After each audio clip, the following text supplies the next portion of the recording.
नमस्कार साथियों, आपके अपने YouTube चैनल पर आप सभी का स्वागत है।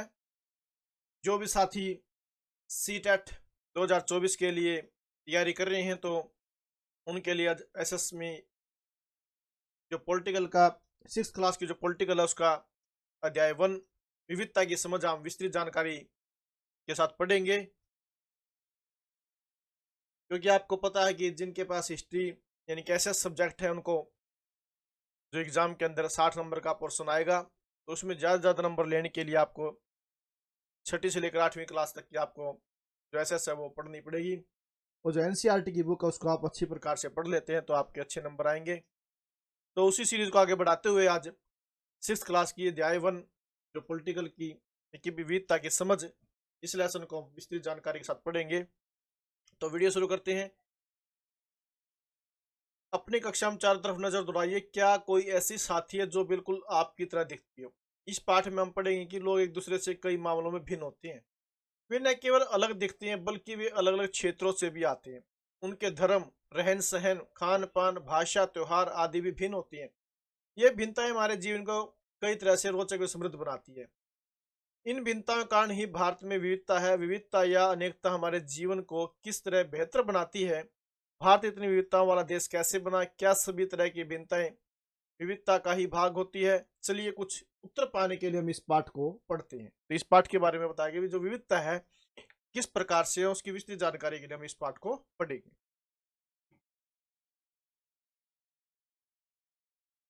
आपकी उम्र के 3 बच्चों ने ऊपर दिए गए चित्र बनाए हैं, यानी कि छोटे छोटे बच्चों ने चित्र बनाए, इनके बारे में बताया गया। खाली बक्से में आप अपना चित्र बनाइए। क्या आपका चित्र अन्य 3 चित्रों से जैसा ही है? हो सकता है कि आपका चित्र इन तीनों से बहुत भिन्न हो, जैसे कि ये तीनों चित्र भी आपस में एक दूसरे से नहीं मिलते। ऐसा इसलिए है कि हम सबका चित्रकारी करने का अपना अपना एक तरीका होता है। जिस तरह हमारी चित्रकारी में भिन्नता है उसी तरह हमारे रंग, रूप, खान पान आदि में भी भिन्नता पाई जाती है। अपने अध्यापिका की सहायता से यह पता कीजिए कि आप में से कितने साथियों के जवाब एक जैसे हैं। क्या आप कक्षा में कोई ऐसी साथी भी है जिसकी सूची आपकी सूची से हूबहू मिलती है? शायद नहीं हो। हालांकि ऐसा होगा कि कई साथियों के कुछ जवाब आपके जवाबों से मिलते जुलते होंगे। कितने साथियों को आपके जैसी किताब पढ़ना पसंद है? आपकी कक्षा विद्यार्थी कुल मिलाकर कितनी भाषाएं बोलते हैं? इनसे अब तक आपको यह अंदाजा हो गया होगा कि कई मामलों में आप अपनी साथियों की तरह है और कई मामलों में आप उनसे बिल्कुल अलग हैं। क्या ऐसे इंसान से दोस्ती करना आपके लिए आसान होगा जो आपसे बहुत भिन्न है? नीचे दी गई कहानी पढ़े और इस बारे में सोचे। नीचे कुछ कहानियां दी गई है। मैंने इसे एक मजाक की तरह लिया, मजाक जो कि फटे पुराने कपड़े पहने उस छोटे से लड़के के लिए था जो जनपद के भीड़ भाड़ वाले चौराहे की लाल बत्ती पर अखबार बेचता था। मैं जब भी वहां से साइकिल से गुजरता वह अंग्रेजी का अखबार हाथ में लहराते हुए मेरे पीछे भागता और उस दिन की सुर्खियों को हिंदी अंग्रेजी के मिले जुले शब्दों में चिल्लाकर सुनाता रहता। इस बार मैं पटरी के सहारे रुका और मैंने उसे हिंदी का अखबार मांगा। उसका मुंह खुला खुला रह गया। उसने पूछा, मतलब आपको हिंदी आती है? बिल्कुल, मैंने अखबार के पैसे देते हुए कहा। क्यों, तुमने क्या सोचा? वह रुका। पर आप लगते तो बड़े अंग्रेज है। वह बोला, मतलब कि आप हिंदी पढ़ भी सकते हैं? हाँ बिल्कुल पढ़ सकता हूँ। इस बार मैं थोड़ा अधीर होते हुए बोला, मैं हिंदी बोल सकता हूँ, पढ़ सकता हूँ और लिख भी सकता हूँ। मैंने स्कूल में दूसरे सब्जेक्ट विषय के साथ हिंदी पढ़ी है।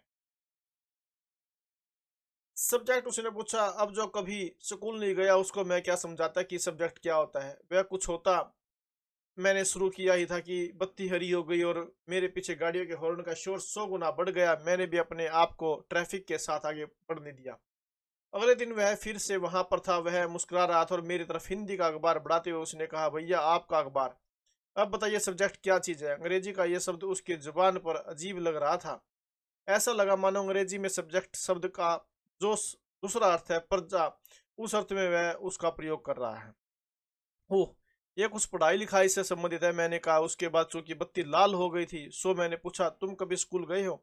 कभी नहीं, उसने जवाब दिया। फिर बात बढ़ाते हुए उसने उससे गर्व से कहा, मैं जब इतना ऊंचा था तभी से मैंने काम करना शुरू कर दिया था। उसने मेरी साइकिल की गद्दी के बराबर अपने आप को नापा। पहले मेरी माँ मेरे साथ आती थी लेकिन अब मैं अकेले ही कर लेता हूँ। अब तुम्हारी माँ कहाँ है? मैंने पूछा। पर तब तक बत्ती हरी हो गई थी और मैं चल पड़ा। मैंने उसे अपने पीछे कहीं से चलाते हुए सुना, वह मेरठ में और उसके साथ बाकी ट्रैफिक के शोरगुल में डूब गया। मेरा नाम समीर है, उसने अगले दिन कहा और बड़े शर्माते हुए मेरा नाम पूछा। आपका नाम? यह तो बड़े आश्चर्य की बात है। मेरी साइकिल डगमगाई। मेरा नाम भी समीर है, मैंने बताया। क्या उसकी आंखें एकदम से चमक उठी? हाँ, मैंने मुस्कुराते हुए कहा। तुम्हें पता है समीर का अर्थ है हवा, पवन, और पवन पुत्र कौन है जानते हो? हनुमान। तो अब से आप समीर एक और मैं समीर दो, उसने खूब खुश होते हुए कहा। हाँ ठीक है, मैंने जवाब दिया और अपना हाथ आगे बढ़ाया। हाथ मिलाओ समीर दो। उसका छोटा सा हाथ मेरे हाथ में एक नन्ही चिड़िया की तरह समा गया। मैं साइकिल चलाकर आगे बढ़ चुका था, पर उसके हाथ की गर्माहट अब तक महसूस कर रहा था। अगले दिन उसके चेहरे पर उसकी चिरपरिचित मुस्कान नहीं थी। मेरठ में बड़ी गड़बड़ हो गई है, उसने कहा। वहां दंगों में बहुत लोग मारे गए हैं। मैंने मुख्य अखबार की सुर्खियों की तरफ देखा। बड़े बड़े अक्षरों में लिखा था, सांप्रदायिक दंगे। लेकिन समीर, मैंने शुरू किया ही था। मैं मुस्लिम समीर हूँ। वह बोल पड़ा और मेरे सभी लोग मेरठ में हैं। उसकी आंखें भर आई जब मैंने उसके कंधे पर हाथ रखा। उसने नजर ऊपर उठाई। अगले दिन वह चौराहे पर नहीं था, न उसके अगले दिन वह दिखा और न आगे फिर कभी। अंग्रेजी या हिंदी का कोई अखबार मुझे नहीं बता सकता कि मेरा समीर दो आखिर कहाँ गया।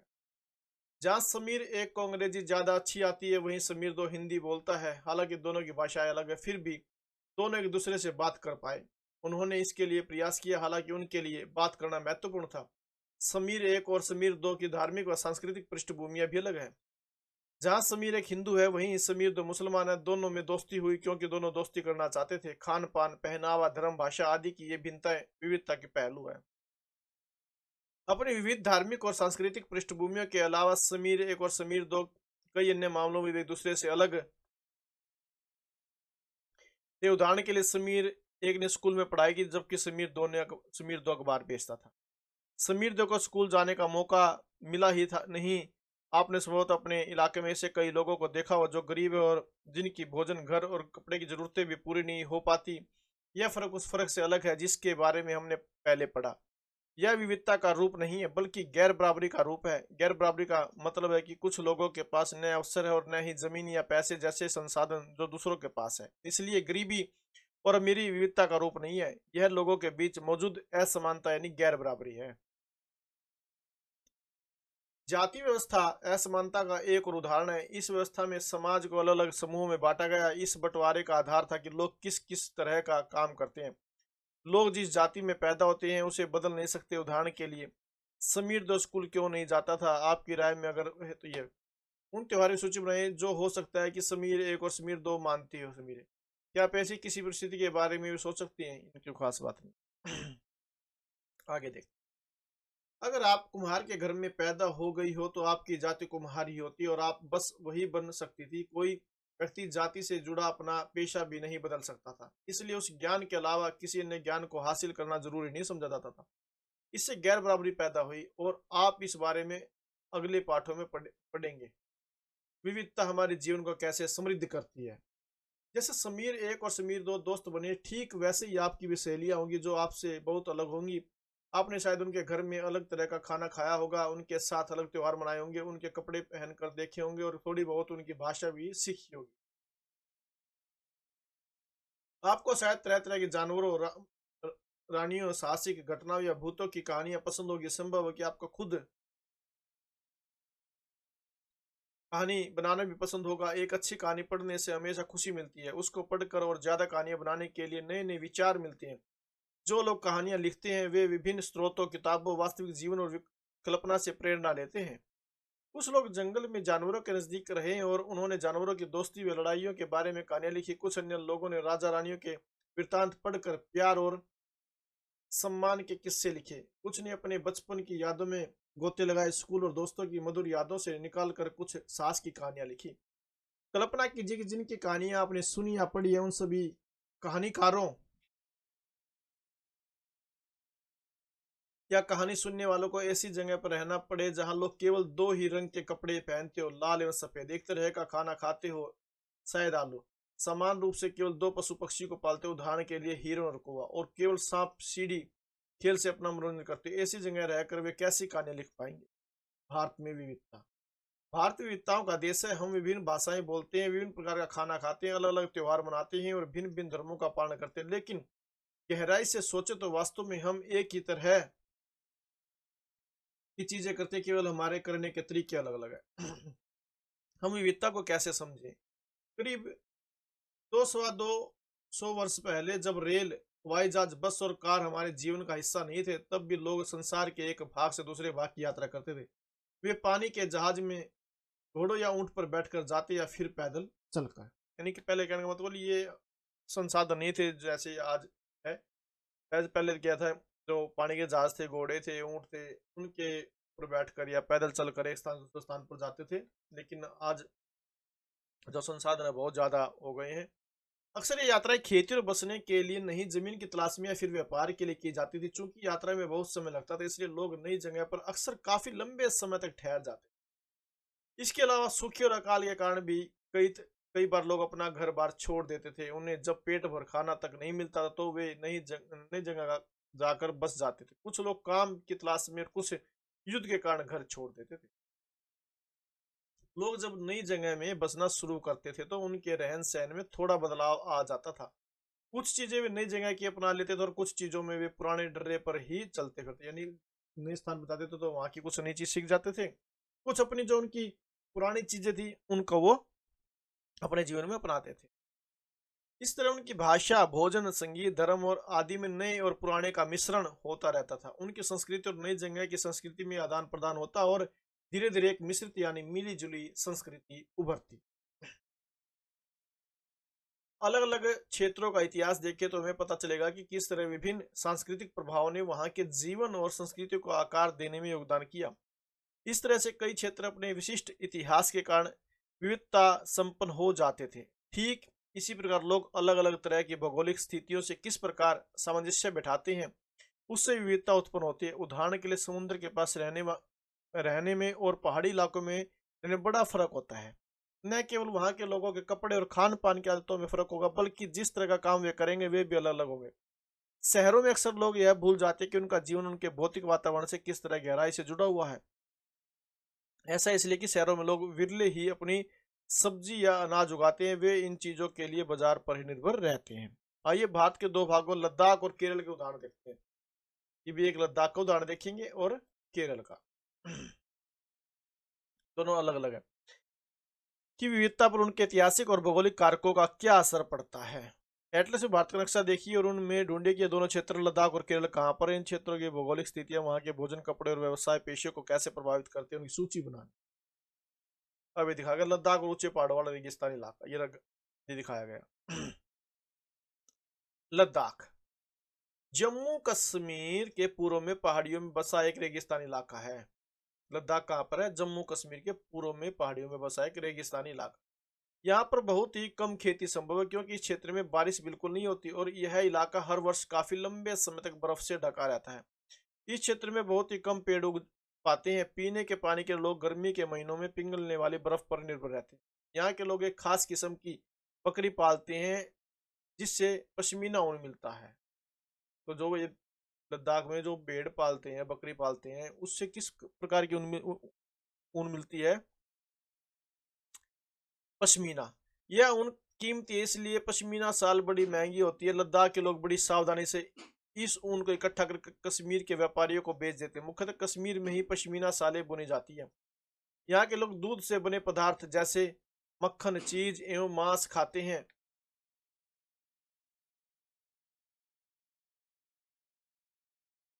यहाँ के लोग दूध से बने पदार्थ जैसे कि मक्खन, चीज, खास तरह का छेना एवं मांस खाते हैं। हर एक परिवार के पास कुछ गाय, बकरी और याक होती है। रेगिस्तान होने का यह मतलब नहीं है कि व्यापारी यहाँ आने के लिए आकर्षित नहीं हुए। अच्छा, तो व्यापार के लिए एक अच्छा रास्ता माना गया क्योंकि यहाँ कई घाटियां हैं जिनसे गुजरकर मध्य एशिया के काफिले उस इलाके में पहुंचते थे जिसे आज तिब्बत कहते हैं। ये काफिले अपने साथ मसाले, कच्चा रेशम, दरिया आदि लेकर चलते थे। लद्दाख के रास्ते ही बौद्ध धर्म तिब्बत पहुंचा। तो बौद्ध धर्म किसके रास्ते तिब्बत पहुंचा? लद्दाख के रास्ते। लद्दाख को छोटा तिब्बत भी कहा जाता है। तो लद्दाख का दूसरा नाम क्या है? छोटा तिब्बत। करीब 400 साल पहले यहाँ पर लोगों का इस्लाम धर्म से परिचय हुआ और अब यहाँ अपनी अच्छी खासी संख्या में मुसलमान रहते हैं। लद्दाख में गानों और कविताओं का बहुत ही समृद्ध मौखिक संग्रह है। तिब्बत का ग्रंथ केसर सागा लद्दाख में काफी प्रचलित। तिब्बत का ग्रंथ क्या है? केसर सागा। उसके स्थानीय रूप को मुसलमान और बौद्ध दोनों ही लोग गाते हैं और उस पर नाटक खेलते हैं। ये पश्मीना शाल बुनती हुई दिखाई गई है औरतें, जो ये पश्मीना शाल बना रही। अब नीचे केरल के बारे में, लद्दाख के बारे में हमने पढ़ा पहले, अब केरल के बारे में। ये इससे बिल्कुल जस्ट विपरीत है। भारत के दक्षिण पश्चिम कोने में बसा हुआ एक राज्य है, यह है यहाँ क्या है, ये दक्षिण पश्चिम बसा हुआ है। ये एक समुद्र, एक तरफ समुद्र से घिरा हुआ है और दूसरी तरफ पहाड़ियों से। एक तरफ इसके समुद्र है और दूसरी तरफ पहाड़ियां हैं। इन पहाड़ियों पर विविध प्रकार के मसाले जैसे काली मिर्च, लौंग, इलायची आदि उगाए जाते हैं। इन मसालों के कारण यह क्षेत्र व्यापारियों के लिए बहुत ही आकर्षक बना। सबसे पहले अरबी व यहूदी व्यापारी केरल आए। सबसे पहले जो व्यापारी केरल आए कौन से थे? यहूदी और अरबी। ऐसा माना जाता है कि ईसा मसीह के धर्मदूत संत थॉमस लगभग 2000 साल पहले यहाँ आए थे। संत थॉमस क्या साल पहले? 2000 साल पहले। भारत में ईसाई धर्म लाने का श्रेय उन्हीं को जाता है। अरब से इन व्यापारी यहाँ आकर बस गए। इब्न बतूता, इब्न बतूता जो करीब 700 साल पहले यहाँ आए, उसने यात्रा वृत्तांत में मुसलमानों के जीवन का विवरण देखते हुए लिखा कि मुसलमान समुदाय की यहाँ बड़ी इज्जत थी। वास्को डी गामा पानी के जहाज से यहाँ पहुंचे तो पुर्तगालियों ने यूरोप से भारत तक का समुद्री रास्ता जाना। वास्को डी यहाँ आया।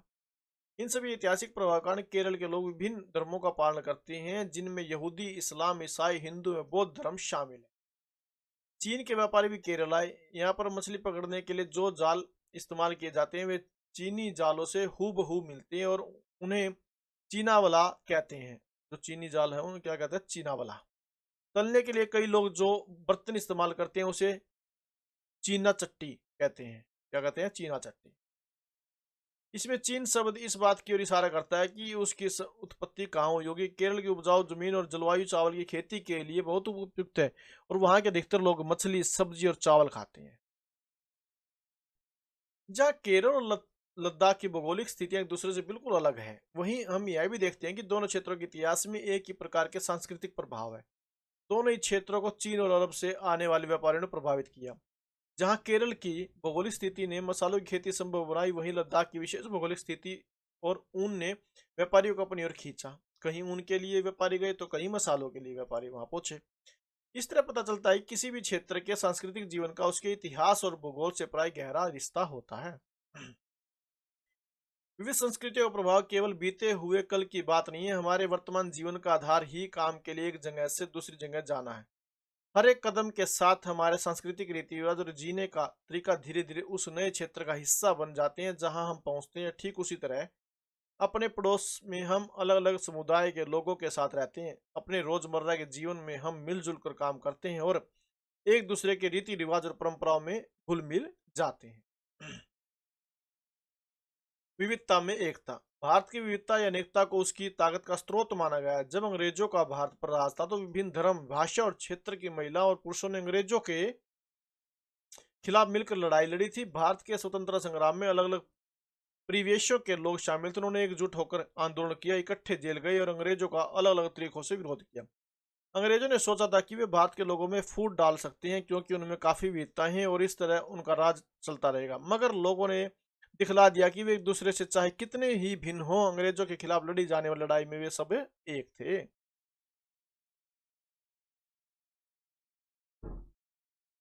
यह गीत अमृतसर में हुए जलियांवाला बाग हत्याकांड के बाद गाया जाता था। इस हत्याकांड में एक ब्रिटिश जनरल ने उन शांति प्रिय निहत्थे लोगों पर खुलेआम गोलियां चलवा दी थी जो बाग में इकट्ठे होकर सभा कर रहे थे। महिला, पुरुष, हिंदू, मुसलमान एवं सिख कितने सारे लोग थे जो अंग्रेजों की पक्षपातपूर्ण नीति का विरोध करने के लिए जमा हुए थे। उसमें से बहुत लोगों की जाने गई और उससे भी ज्यादा घायल हुए। यह गीत उन्हीं शहीदों की याद में गाया गया था जो ऊपर दिखाया गया।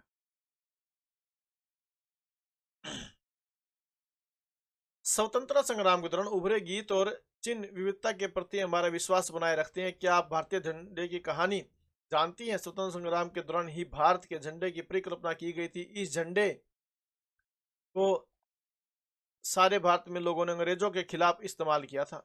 जवाहरलाल नेहरू ने अपनी किताब भारत की खोज में लिखा कि तो भारत की खोज नामक बुक किसके द्वारा लिखी गई?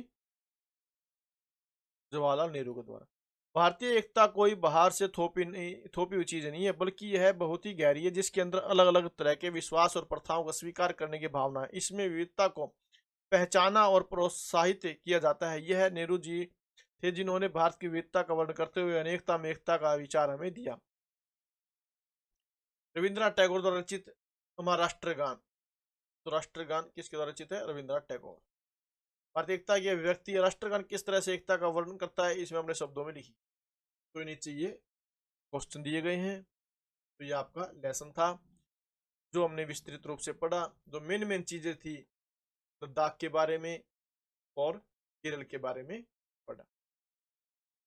जो मेन मेन चीजें उनको हमने अंडरलाइन किया। तो अगर आपको वीडियो पसंद आए तो प्लीज वीडियो को लाइक जरूर करें, अधिक से अधिक शेयर करें और चैनल को सब्सक्राइब जरूर करें। Thank you very much.